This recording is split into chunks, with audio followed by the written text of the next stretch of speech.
कार्तिक कृष्ण पक्ष में एकादशी को रमा एकादशी कहा जाता है। यह एकादशी दीपावली के 4 दिन पहले आती है और इस एकादशी का नाम लक्ष्मी जी के नाम पर रमा एकादशी रखा गया है। रमा एकादशी की व्रत कथा इस प्रकार है। एक बार प्राचीन काल में एक मुचकुंद नाम के राजा थे। उनकी इंद्र के साथ मित्रता थी। साथ ही यम, कुबेर, वरुण और विभीषण भी उनके मित्र थे। यह राजा बड़ा धर्मात्मा, विष्णु भक्त और न्याय के साथ राज करता था। उस राजा की एक कन्या थी जिसका नाम था चंद्रभागा। उस कन्या का विवाह चंद्रसेन के पुत्र शोभन के साथ हुआ था। एक समय वह शोभन ससुराल आया। उन्हीं दिनों जल्द ही रमा एकादशी भी आने वाली थी।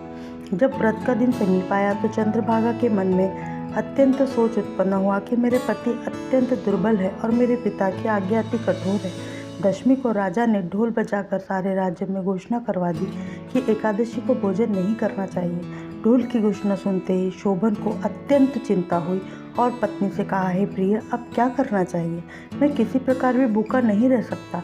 ऐसा उपाय बताओ जिसके मेरे प्राण बच सके, अन्यथा मेरे प्राण अवश्य ही चले जाएंगे। चंद्रभागा कहने लगी, हे स्वामी, मेरे पिता के राज में एकादशी के दिन कोई भी भोजन नहीं करता। हाथी, घोड़ा, ऊंट, बिल्ली, गौ आदि भी तृण, अन्न, जल आदि ग्रहण नहीं करते। फिर मनुष्य का तो कहना ही क्या। यदि आप भोजन करना चाहते हो तो किसी दूसरे स्थान पर चले जाइए, क्योंकि यदि आप यहाँ रहना चाहते हैं तो आपको अवश्य ही व्रत करना पड़ेगा। ऐसा सुनकर शोभन कहने लगा कि हे प्रिय, मैं इस व्रत को अवश्य करूँगा। जो भाग्य में होगा वह देखा जाएगा। इस प्रकार से विचार कर शोभन ने व्रत रख लिया और वह भूख प्यास से अत्यंत पीड़ित होने लगा। जब सूर्य नारायण अस्त हो गए और रात्रि को जागरण का समय आया, जो वैष्णव को अत्यंत हर्ष देने वाला था, परंतु शोभन के लिए अत्यंत ही दुखदायी हुआ।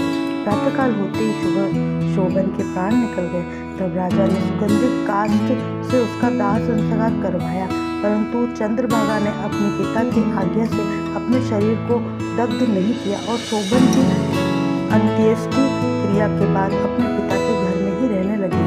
रमा एकादशी के प्रभाव से शोभन को मंदराचल पर्वत पर धन धान्य से युक्त तथा शत्रुओं से रहित एक सुंदर देवपुर प्राप्त हुआ। वह अत्यंत सुंदर रत्न और वैदुर्य मणि जटित स्वर्ण के खंभों पर निर्मित अनेक प्रकार की स्फटिक मणि से सुशोभित भवन में बहुमूल्य वस्त्राभूषणों तथा झांग व चवर से विभूषित गंधर्व और अप्सराओं से युक्त सिंहासन पर आरूढ़ ऐसा शोभायमान होता था मानो दूसरा इंद्र विराजमान हो। एक समय मुचकुंद नगर में रहने वाले एक सोम शर्मा नामक ब्राह्मण तीर्थ यात्रा करता हुआ घूमता घूमता इधर उधर जा निकला और उसने शोभन को पहचाना कि यह तो राजा का जमाई है।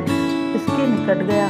शोभन भी उसे पहचान कर अपने आसन से उठकर उसके पास आया। प्रणाम करके कुशल प्रश्न पूछा। ब्राह्मण ने कहा कि राजा मुचकुंद और आपकी पत्नी कुशल से है।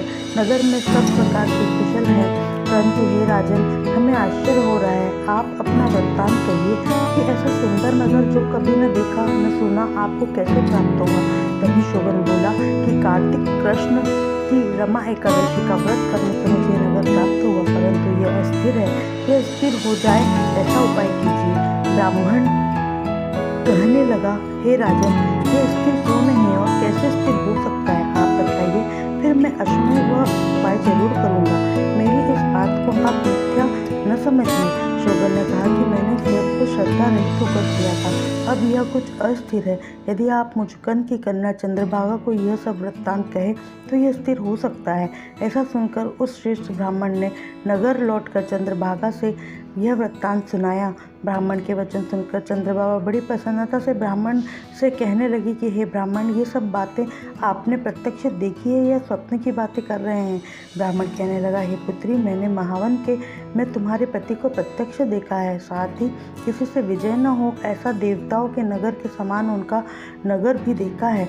उन्होंने यह भी कहा कि यह स्थिर नहीं है। किस प्रकार यह स्थिर हो सकेगा? उपाय करना चाहिए।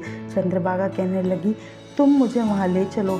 मुझे पति के दर्शन की तीव्र लालसा है। मैं अपने लिए हुए पुण्य से उस नगर को स्थिर बना दूंगी। आप ऐसा कार्य कीजिए जिससे उनका हमारा संयोग हो, क्योंकि वियोगी को मिला देना महान पुण्य है। सोम शर्मा की यह बात सुनकर चंद्रभागा को लेकर मंदराचल पर्वत के समीप वामदेव ऋषि के आश्रम पर गया।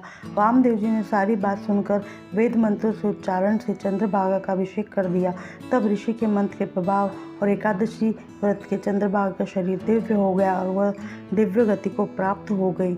इसके बाद बड़ी प्रसन्नता के साथ अपने पति के निकट गई। अपनी प्रिय पत्नी को आते देखकर शोभित अत्यंत प्रसन्न हुआ और उसे बुलाकर अपनी बाईं तरफ बिठा लिया।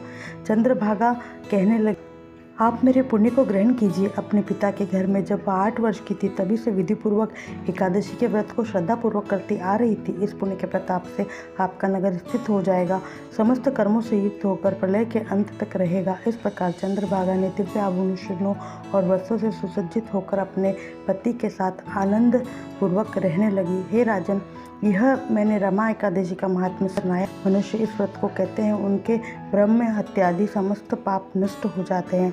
कृष्ण पक्ष और शुक्ल पक्ष दोनों की एकादशी समान है, इनमें कोई भेदभाव नहीं है, दोनों समान फल देती है। जो मनुष्य इस महात्म्य को पढ़ते अथवा सुनते हैं वे समस्त पापों से छूटकर विष्णु लोक को प्राप्त होते हैं।